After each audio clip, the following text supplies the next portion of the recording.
Why, hello there. Today I am going to get to some footage of milling, not surprisingly. That's kind of been the focus lately. First thing you should note is there are some boards under the tractor.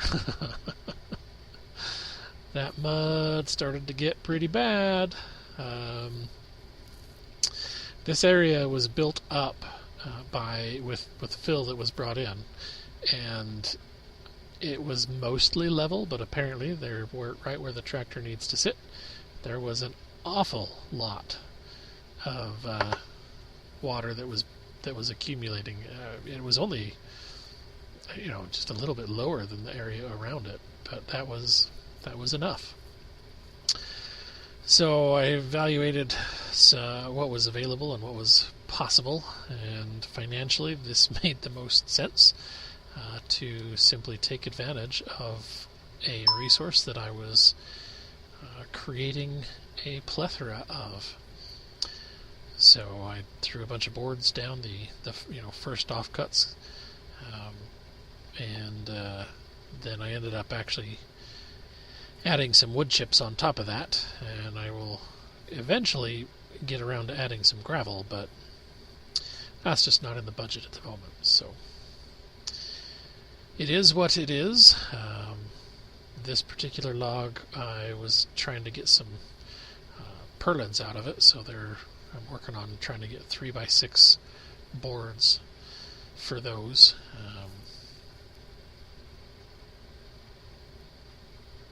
Emily came over, and we were actually talking about the process of milling, and she actually is interested in it. She just doesn't usually have the time because she has her own projects, but it was kind of fun. I ended up being able to show her a little bit, and she started using the mill actually. So that'll be kind of cool. But she ended up having to go take care of other stuff, so that's okay. Charlie is definitely her dog, or she's Charlie's person, I should say.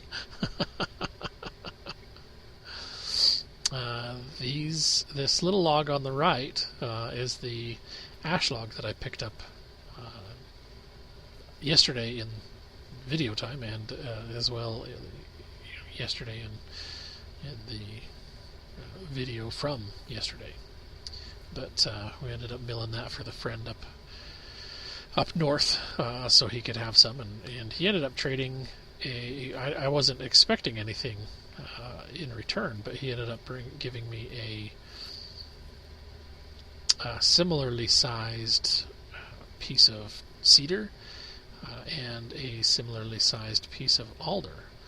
And the cedar has already been cut. I was able to actually get a total of 4 really nice 2x4s out of it, and then 4 4x4s out of it, and then a 2x2 through the center that is just to cut the pith out of the boards. So I've got 4 quarter sawn 2x4s, 4 rift sawn 4x4s, and they are being used to support our we're calling it our spare room trailer, and they are the legs that it is standing on to keep all of the fur off of the ground. And I've milled up most of what I need. Actually, been able to mill up out of the noble firs that we were given, and then when I get to the point that I've run out of that, and what's left is small enough that I don't want to try and mill additional boards out of it, then I'll start using the Doug fir that we purchased for whatever we need after that. But the smallest of those noble firs will actually be used for a pergola that we're going to build over our campfire, and then also for a arbor walkway up to our pavilion. And so the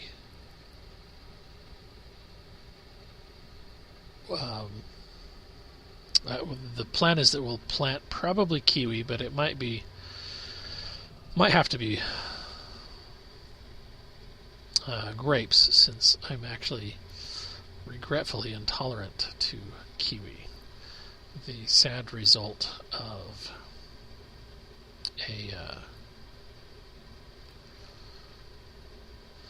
beginning of a latex allergy, apparently. I'm sorry, I was just trying to think of what the word is, and I can't think. There's an actual term for it, but apparently it's a growing thing among medical professionals, where they used latex for a while. You begin to develop an allergy to the latex, but it presents itself in the early stages as actually a intolerance to some fruits and vegetables that have a similar chemical compound to latex. It started for me with kiwis, and I tried for a long time to figure out what was causing causing this horrible stomach pain. I mean, it literally felt like I got punched in the gut hard, and it would last for 4 or 5 hours. Keep me awake. Nothing would solve it. Gas-X wouldn't work, Beano wouldn't work, Pepto-Bismol wouldn't work. I tried eliminating cheeses and milks, and started just after way too long of suffering through it. But it wasn't a very common thing, because I don't eat kiwi very often, so it was and anyway, I just started trying to eliminate things one by one, and found that the problem came shortly after I ate anything that had raw kiwi in it. And then I discovered that it actually included anything that had raw bananas, and then I discovered cantaloupe, and then I discovered some watermelons and avocados,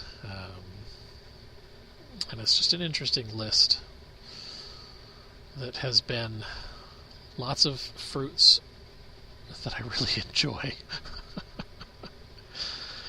So anyway, that's probably what we'll end up doing, but back to where we're at here, doing some quick maintenance, because I decided after that last log that I was pushing the blade harder than I was comfortable. And between that and the fact that this next log is actually a hardwood, technically, well, I guess not technically, anyway, it's a hardwood, I figured I'd throw a hardwood blade on and see how that goes. And obviously I have not leveled the track yet. I still, to this day, I haven't yet. I will do that soon, but the hardwood blade actually worked quite well. I mean, the ash cuts really, really well. I was very pleased with that, and I didn't know exactly what he might want to do with it. And in retrospect, I could have just let him have the log,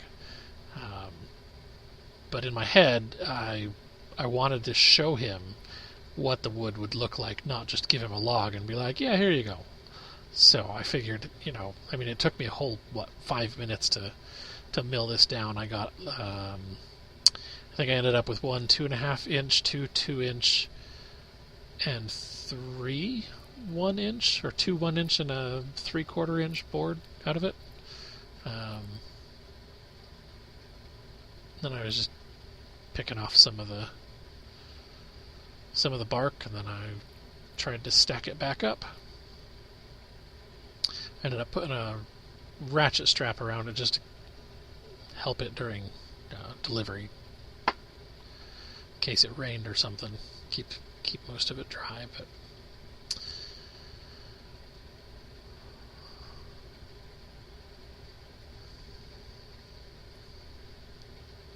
that's where I got to for that day, at least for the moment. But yeah, you can see the tractor. Oh, I lied. I am going to do some more milling. I've definitely decided that this is not the way to load logs. It sometimes works great, and then most of the time it's kind of a failure, like right there. They either fall off the front, they fall off the back. It's just kind of a pain. This was I think I mentioned this yesterday, this was the last of the bigger logs. This is definitely the better way to do it. Just have the backhoe straight and then move the tractor. So someday we'll have an excavator and we can do that particular job with the excavator, but until then I'm actually going to start working on building a log deck back there, so I can just put them on the log deck and then roll them onto the mill instead of having to use the tractor for the actual loading process. So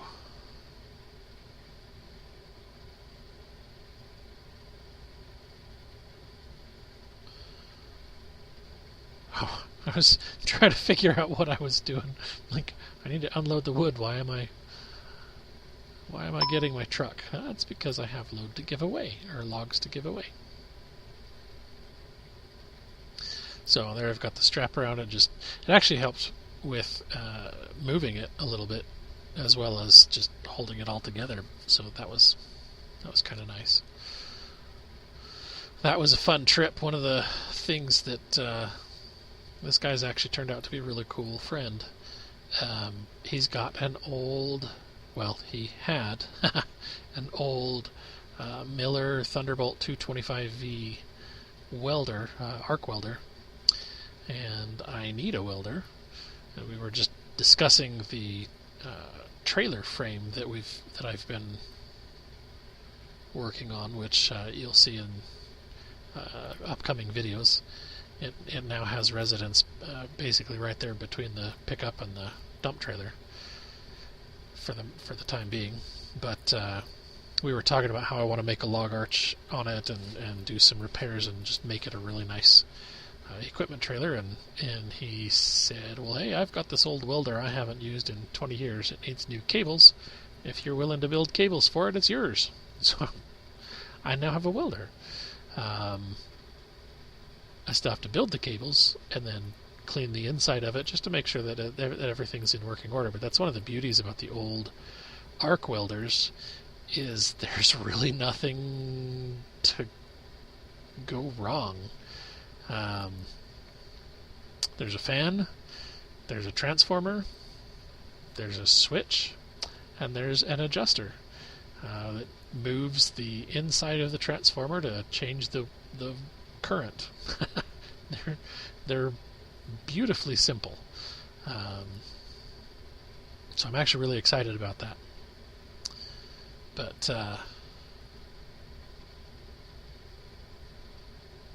yeah, so we've got all the boards over in the we call this particular shed to the left here, this is our pavilion, because this will basically be like a outdoor seating entertaining area, and we'll just keep trucking along. But I've got pretty far. As of today, I have the main frame for the spare room trailer built out.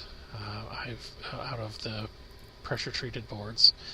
I've got the bracing all in place for it, and am ready to start putting posts up. So that'll actually be a great thing. And I kind of left I left the camera rolling for this because I thought it was a good thing to show, since usually by the time I finish up with some logs, the battery's dead, so I never get to never get any footage of how the cleanup put away process goes. I did, however, completely and totally forget to undo the tension on the blade. And that has been something that I forget way too often, apparently. According to the manufacturer, that will result in bald spots on the belts, so I really got to start remembering to do that. But this is actually I'm getting ready here to put the generator and some other tools on that pallet, and then I can load that pallet into the truck.